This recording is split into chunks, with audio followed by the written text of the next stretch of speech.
Hi folks, here to show you this guitar that's available up for purchase. It's on eBay right now. You can find it there. It's pretty easy to find. Just search 1943 Gibson LG-2. You'll see it. I'm going to grab this right here because I'm going to show you all this guitar. It comes in this nice older Victoria luggage hard case. And latch there. Oop. And there she is in the case. 1943 Bannerhead Gibson LG-2. It's a very nice guitar. Now, I've shown this a couple of places and gotten a whole bunch of remarks about it. First of all, the bidding starts at $8,000 on this guitar on eBay, which is for the shape that this thing is in and the provenance that it has is a pretty fair place to start, I would think.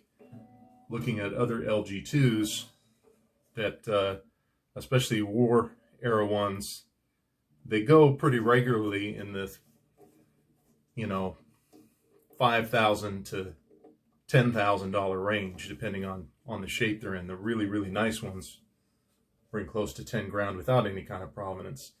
This is it's a played guitar, but it's in super, super nice shape for the year that it was built, for 43. There are no breaks, no anywhere on it. No cracks. The top is perfect. There's very little bit of play wear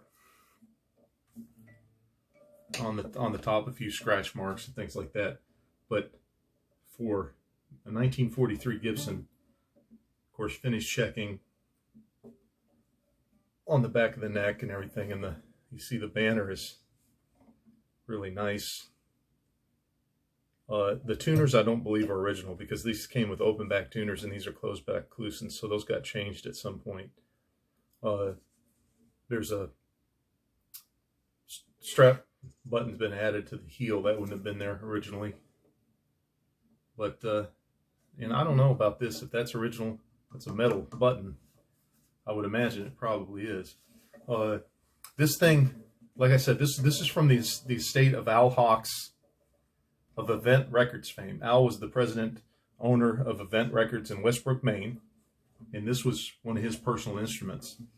And so this got played on who knows what, up there. I mean, he recorded Dick Curtis, Curtis Johnson, a bunch of really cool country and rockabilly stuff up there. But what this guitar was known for, and what Al called this the Lenny guitar, the reason it was called the Lenny guitar was that Lenny Breau recorded his first 27 solo acoustic recordings that he ever did with this guitar, with this LG-2. And Lenny loved this little LG-2. When he was 14 years old, he was playing lead guitar. He had a Stratocaster he'd play, backing Dick Curtis or Curtis Johnson or whoever he happened to be backing there at Event Records.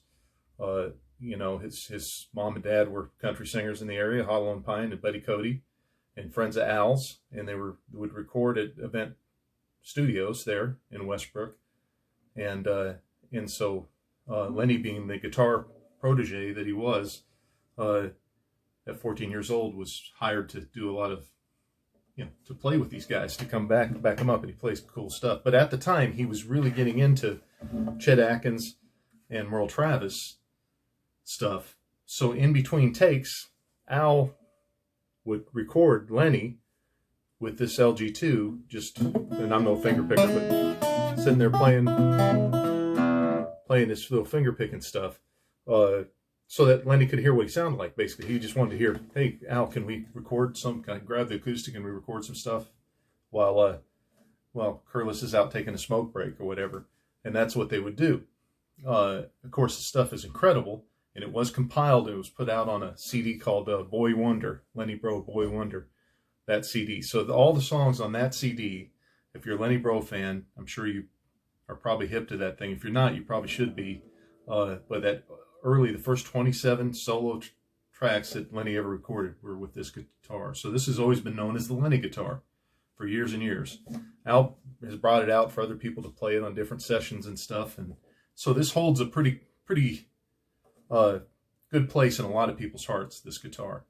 The reason it's up for sale is Al passed away in 2019, or sorry, 2018, December 2018, and like with any estates, unfortunately there are some taxes that need to be paid, things like that. So, what is my role in this?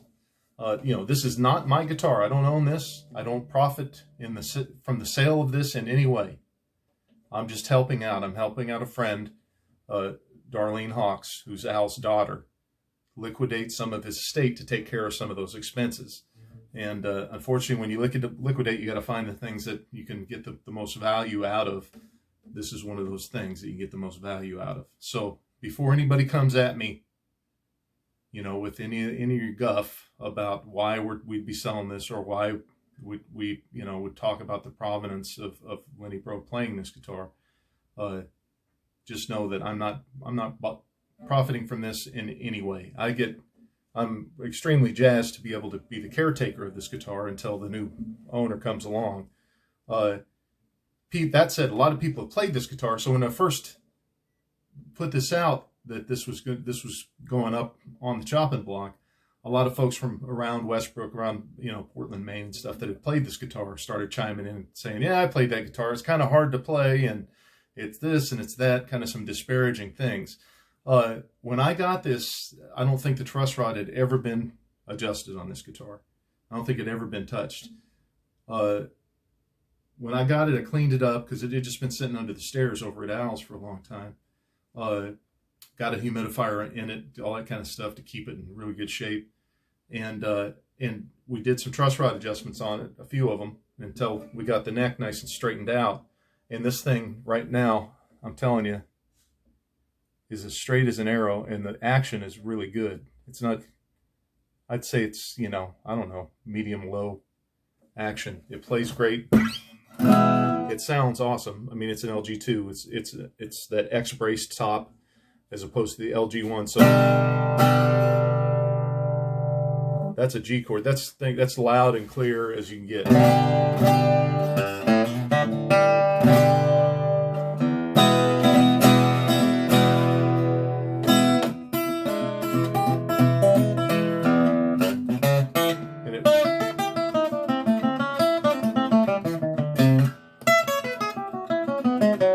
That's up at the 12th fret. It plays great all up and down the neck.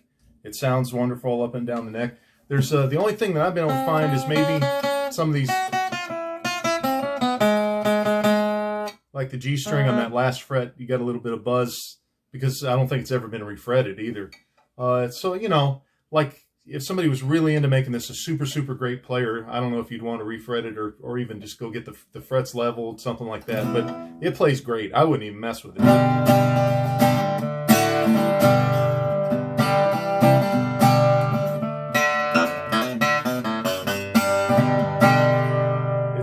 And it's loud. I mean, if you want to talk about a little cannon, this thing's it. Let me show you something. I've got my Martin here. And yeah, there's my Martin. It is noticeably, I mean, this sounds like a Martin. It sounds great, but it's noticeably quieter and not nearly as clear sounding as this LG-2. The thing is a winner. It's really, really nice. So again, it's on eBay. Check it out.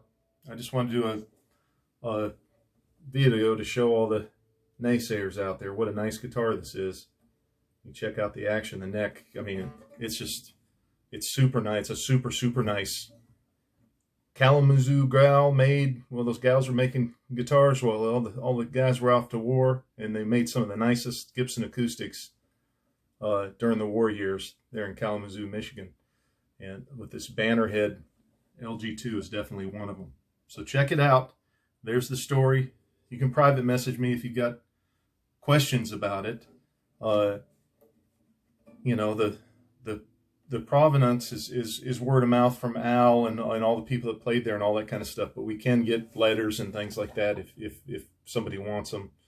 I would really love to see this go to a Lenny Bro fan, aficionado, if we can find one out there that has the bread. Because yeah, these things, it's an expensive guitar. It'd be an expensive guitar if Lenny Bro hadn't played it. It's a 1943 Gibson, but that gives it a little bit more oomph, and it's all, you know, it's being sold for a good cause to kind of balance that estate and get some taxes paid for and things like that. Things that you run into, you know, when your parents had their own business and things, and a few things slip through the cracks as they get older, and you end up having to take care of them. That's the reason this is moving on down the line. Otherwise, I don't think this guitar would probably it probably wouldn't leave the family, because you know, there's a lot of memories going to this guitar. So anyway, there you go, folks. The Lenny guitar.